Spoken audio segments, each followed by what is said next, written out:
ढोलपुर नाम का एक गांव था। गांव में राम नाम का एक किसान रहता था। राम मेहनत मजदूरी करके अपना घर चलाता था। उसी गांव में एक बनिया सेठ भी रहता था। वह सेठ बहुत लालची था। वे गांव के भोले भाले लोगों को थोड़ा सा कर्ज देकर अपने खेतों में काम कराता था। राम ने भी उसी सेठ से कर्ज लिया हुआ था और मेहनत मजदूरी करके वो उस कर्ज को धीरे धीरे उतार रहा था। लेकिन सेठ की नीयत खराब थी, इसलिए वो ब्याज की रकम को धीरे धीरे बढ़ाता रहा। और एक दिन सेठ राम को अपने घर बुलाता है और बोलता है, देखो रामू, आज तक तुमने मेरा सही से ब्याज भी नहीं दे पाया है और तुम मेरे खेतों में काम करने भी नहीं आते हो। 2 दिन के अंदर तुम मेरा सारा कर्जा उतार दो, नहीं तो तीसरे दिन से खेतों में काम करने आ जाना। ये रोज रोज तुमसे पैसे लेकर मैं थक गया हूँ। सेठ जी, मैं आपको पैसे दे तो रहा हूँ, चाहे थोड़े थोड़े क्यों नहीं, पर मैं आपको पैसे दे तो रहा हूँ। लेकिन तुमने अभी तक 1000 रुपए ही चुकाए हैं। रामू, अभी भी तुम पर बहुत कर्जा है मेरा। रामू सेठ की बातों को सुनकर चौंक गया, लेकिन वो गरीब अनपढ़ सेठ को कुछ न कह सका और सेठ के आगे हाथ जोड़कर बोला, ठीक है सेठ जी, मैं आपके खेतों में काम करने आ जाऊंगा कल से। रामू मजबूरी में हाँ तो कह देता है और वहाँ से अपने घर चला जाता है। और घर पहुंचकर उसकी पत्नी मालती उसे कहती है, क्या हुआ, इतने उदास क्यों लग रहे हो? क्या बताऊं मालती, मैं सेठ जी को 4 साल से कर्ज के पैसे देता आ रहा हूँ, लेकिन सेठ कह रहे हैं कि आज तक 1000 रुपए ही कर्जा उतरा है। बड़े लोग हैं, कुछ भी कह देते हैं, लेकिन अब क्या करोगे? हम उनका इतना कर्जा कैसे उतारेंगे?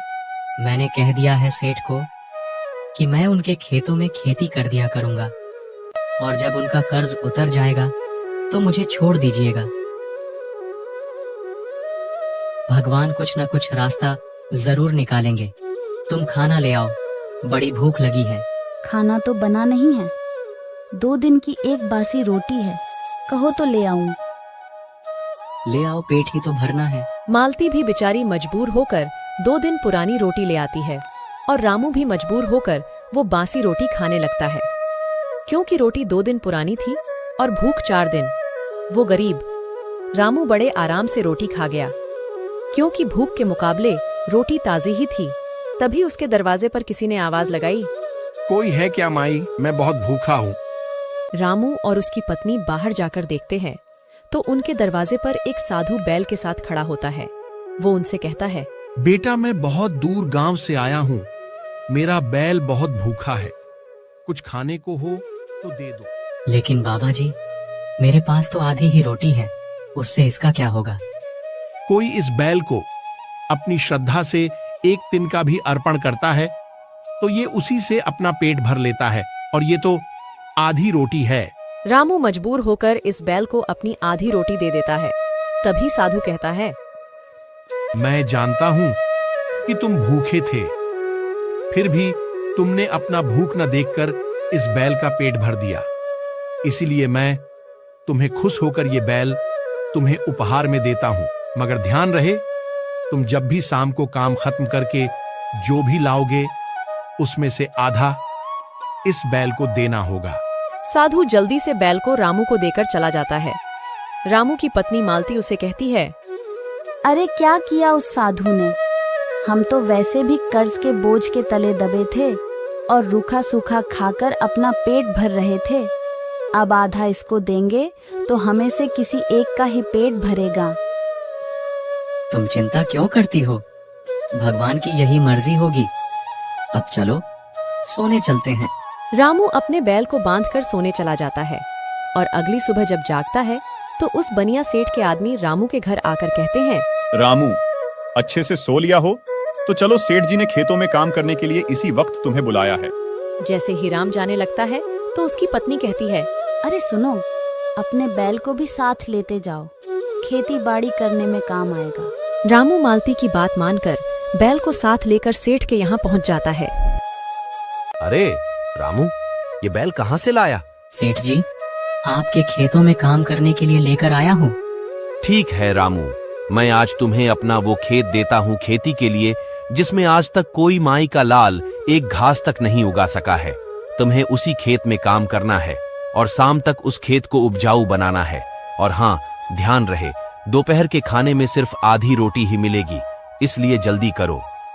ठीक है सेठ जी, मैं कोशिश करता हूँ। कोशिश नहीं, करना ही पड़ेगा, नहीं तो ब्याज डबल हो जाएगा, जिसे तुम तो क्या तुम्हारी 7 पुश्तें भी नहीं चुका पाएंगी।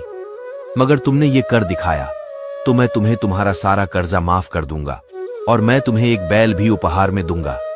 रामू डर के मारे उस बंजर खेत में बैल के साथ हल जोड़कर उस खेत को जोतने लगता है। सुबह से जब दोपहर हुई, लेकिन खेत की मिट्टी वैसी की वैसी रही। रामू बड़ा परेशान हुआ और आसमान की तरफ देखकर बोला, मालिक, तुम तो रहम खाओ मुझ पर। अगर ये बंजर जमीन नहीं होगी तो मैं मर जाऊंगा। रामू जैसे ही ये कहता है तो बैल वहीं बैठ जाता है। रामू उसे जोर लगाकर कहता है, अरे अरे, तुम क्यों बैठ गए? हमें तो ये खेत आज पूरा जोतना है। अगर मैंने शाम तक ऐसा नहीं किया तो मैं मर जाऊंगा, कर्ज के बोझ के तले दबकर। इसलिए जल्दी उठो। रामू की लाख कोशिशों के बावजूद वो बैल टस से मस नहीं हुआ और इतने में दोपहर हो गई और रामू भूख प्यास के मारे वहीं बैठ गया। तभी सेठ के आदमी आधी रोटी लेकर आए और बोले, अरे रामू, तुमने तो इस खेत में जरा सा भी हल नहीं चलाया। अब देखना सेठ, तेरा कर्ज डबल कर देंगे। अब तू गया काम से, ये ले आधी रोटी खा ले, क्योंकि कल से तुम्हारे गले में पानी भी नहीं उतरेगा कर्ज के मारे। ये कहकर सेठ के आदमी चले जाते हैं। रामू उनकी बातें सुनकर घबराने लगता है और वो आधी रोटी लेकर जल्दी से खाने लगता है। तभी वो बैल बोलता है, अरे रामू, तुम भूल गए क्या? मेरे मालिक ने क्या कहा था कि तुम जो भी कमाओगे उसमें से आधा मुझे दोगे। लेकिन मेरे पास तो आधी रोटी है। अगर मैंने इसे नहीं खाया तो मैं भूखा मर जाऊंगा और वो सेठ कर्ज को और बढ़ा देगा, जिससे मेरी पत्नी जीते जी मर जाएगी। वो मुझे नहीं पता, और हाँ, अब मेरे आराम करने का समय है, इसलिए मैं अब काम नहीं करूंगा और मुझे खाने को आधी रोटी दो। अगर तुमने ऐसा नहीं किया तो मैं मर जाऊंगा। रामू बड़ी दुविधा में फंस जाता है और वो करे तो करे क्या, लेकिन वो अपनी भूख न देखकर उस बैल को अपनी आधी रोटी दे देता है। ठीक है, तुम ही खा लो और भगवान के लिए मेरी मदद करो और शाम तक इस खेत को उपजाऊ बना दो। बैल रामू की आधी रोटी खा लेता है और फिर से लेट जाता है और कहता है, अब मैं आराम करूंगा, इसलिए तुम जाकर काम करो। ठीक है, तुम थक गए होगे, आराम कर लो और मैं हल चलाते चलाते मर जाऊंगा। तो इस खेत को तुम हल चलाकर उपजाऊ बना देना और मेरी रोटी का कर्ज उतार देना।